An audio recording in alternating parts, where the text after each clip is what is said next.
Hello，大家好啊！歡迎大家又一次嚟到衝場啦。英國內政部咧就正式宣布啦，關於呢個移民制度政策改革㗎，咁亦都終於咧係有咧移英港人最關心嘅一部分啦。咁就係究竟5+1係咪維持咧咁樣？咁啊內政部咧喺呢個文件裏邊就確認咗咧 BNO 簽證嘅持有人咧將會咧係繼續咧維BNO 簽證咧係5+1嘅政策，咁即係話咧5年可以申請永居，咁之後1年咧可以申請咧成為公民呢個規定㗎。喺文件當中咧，英國政府亦都肯定咗咧移英港人咧對英國社會嘅貢獻嘅。咁啊，好快同大家望望份文件啦。咁啊，好長好長啊，咁但係就主要講翻咧即係 BNO Visa 嗰一 part 啦。咁啊喺呢一個嘅即係佢呢個新聞稿裏邊啦，咁啊就提到啦，咁咧就係咧英國政府就宣布咧就係呢個近半世紀以嚟最大規模嘅合法移民制度改革啊，咁啊個目標咧就係要去獎勵一啲咧係有貢獻同埋守法嘅人噶。咁啊政府咧今年較早前就宣布咗啦，咁啊移民咧就係即係呢一個嘅將會獲得永居即係呢個新移民獲得呢個永居資格咧所需年期咧將會咧係增加到咧10年。咁而對於咧喺英國生活中表現出呢個強大貢獻者strong contribution 咧就會優先咧接納咧係對經濟有貢獻並且咧遵守規則嘅人。咁啊碌到落下邊啦，好快啦嚇，即係中間有好多嘢啦。咁啊入邊又提到啦即係一啲所謂叫做呢個 reduction for contribution 啦，咁啊因貢獻而獲減年期嘅啦，咁就包括咗咧就係英國公民嘅直系家庭成員同埋香港 BNO 嘅呢個簽證持有人啦，即係佢呢度就咁講 BNO 啫，咁但係因為即係你 BNO 護照本身係冇一個居留權噶嘛，咁所以其實佢都係講緊呢個 BNO 簽證嗰一 part，咁咧就將會咧係維持咧現行5年嗰個定居途徑嘅咁樣，咁呢個就係內政部嗰個新聞稿啦，咁啊比較簡短嘅，咁啊文件咧就比較詳細嘅，咁所以同大家咧可以去睇一睇翻。咁喺呢個正式文件裏邊，其實有更多嘅細節啦。咁啊，入邊提到係不論係呢個 BNO 啦，或者呢個 British National Overseas 啦，咁啊至少咧有24次咁多。咁其中喺呢一個第48版呢一度啦，咁啊特別提到啦，就係呢一個英國政府咧。對於喺英國嘅香港社群咧，始終咧都係咧呢個堅定支持咁啊並完全咧致力於維持 BNO 簽證途徑。呢個途徑咧將會繼續歡迎香港人。咁咧而我哋啦即係呢個英國政府啦，充分肯定香港人咧已經為英國作出咗重要貢獻，以及佢哋咧喺未來將會繼續擔當嘅角色咁因此咧持有BNO 簽證途徑嘅人咧，將可如常咧喺英國咧居住5年後咧，係取得呢個定居資格噶。咁啊，睇下其他嘅一啲提到 BNO 嘅版面啦，第4版啦，呢度就係呢一度啦即係佢就話另外啦，就係對於同英國有特別深厚聯繫嘅人士，定居程序咧將會較快，包括咧係英國公民嘅配偶同受養人，以及嚟自BNO 簽證持有人嘅配偶啦，同埋受養人啦。咁呢度佢即係 Visa 嘅，咁但係即係大家都明啦即係 BNO 本身護照持有人係冇居留權嘅，咁亦都即係冇權定居英國嘅，咁所以呢一度佢雖然見唔到即係 BNO Visa，咁但係其實佢理解意思都係啦，因為佢講緊呢個新移民簽證啊。咁啊特別提到呢一個咧就係 not subject to consultation 即係不屬於呢一個嘅即係諮詢範圍嘅裏邊嘅嚇。咁啊繼續睇落去啦。咁啊呢度有個表咁佢就係講到即係唔同嘅呢個移民路徑啦。咁啊關於佢哋喺即係住咗英國之後申請呢個 settlement，即係 ILR，咁我哋俗稱做永居嗰個時間表啦。BNO 繼續維持係5年嘅。咁頭先嗰啲交叉咧，嗱啲交叉唔好嚇親交叉意思其實真係剔嘅即係喺呢度咁解嘅即係話佢可以係繼續成為呢個居民啦。咁另外咧，關於咧呢一個嘅即係新5年之後可以定居啦。咁而關於呢一個嘅英語嘅能力水平啦，同埋呢個 Life in the UK 時咧，佢打個交叉意思，即係話咧你需要去考你需要有呢一個要求咧先得嘅咁樣。咁啊，關於到嗰個即係英語水平嗰個問題咧，咁我哋可以碌落去再落少少去俾大家睇下，有一個位唔好意思啊，上翻啲先嚇，因為比較急，即係想快啲俾大家睇到啊，咁所以就比較混亂少少啊，可能係呢個位嗱。咁佢咧其實喺呢個文件嘅第21版嗰度咧，就提到咧就係呢一個嘅關於呢一個申請 settlement 永居嗰個最低要求。咁啊其中喺嗰個與integration 呢一 part 啦，咁啊佢特別提到就有呢個要考呢個 Life in the UK test 啦，同埋咧有一個位咧即係呢度講咧。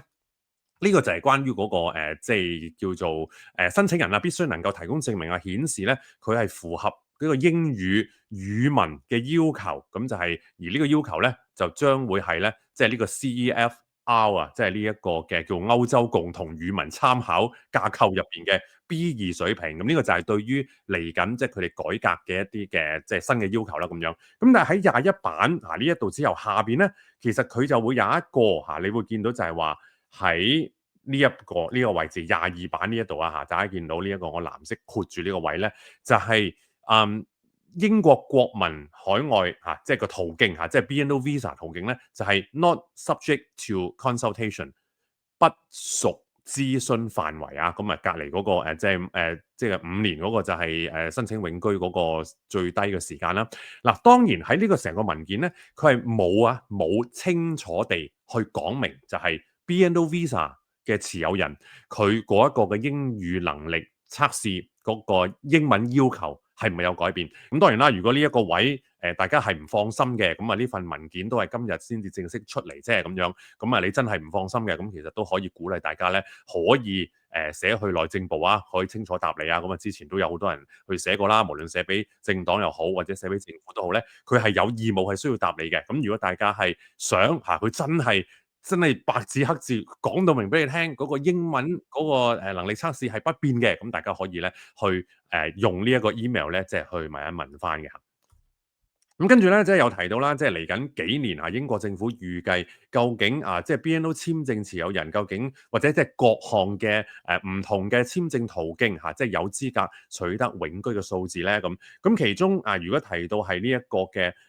BNO 簽證持有人啦，呢度有講啦即係 Visa Holder 啦，咁就預計咧喺2026年嘅時候咧，將會有大量嘅呢一啲嘅持有人咧，佢係可以攞到呢個定居資格。咁而去到27年嘅時候咧，相對地咧就會比較個增長會比較放緩嘅。咁呢個就同翻2021年開始嘅 BNO 簽證計劃開始接受申請嗰個嘅當時申請嘅數目係相當之高啦咁所以就推算翻咧，其實都係即係吻合嘅咁樣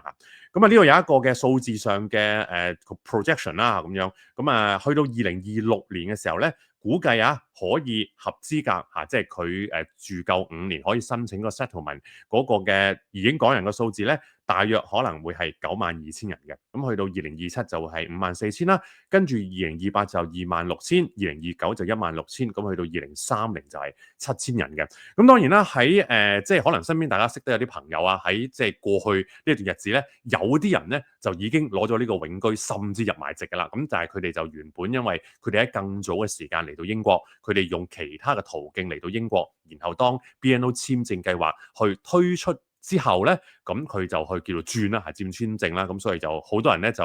我識都有朋友係咁嘅，淨入埋籍添啦已經即係佢哋好早2018、2017已經嚟到咁樣咁嗰個就好少數啦咁樣。咁所以如果嚟緊2026咧，將會係一個高峰嘅，係接近有10萬人即係92,000啦即係都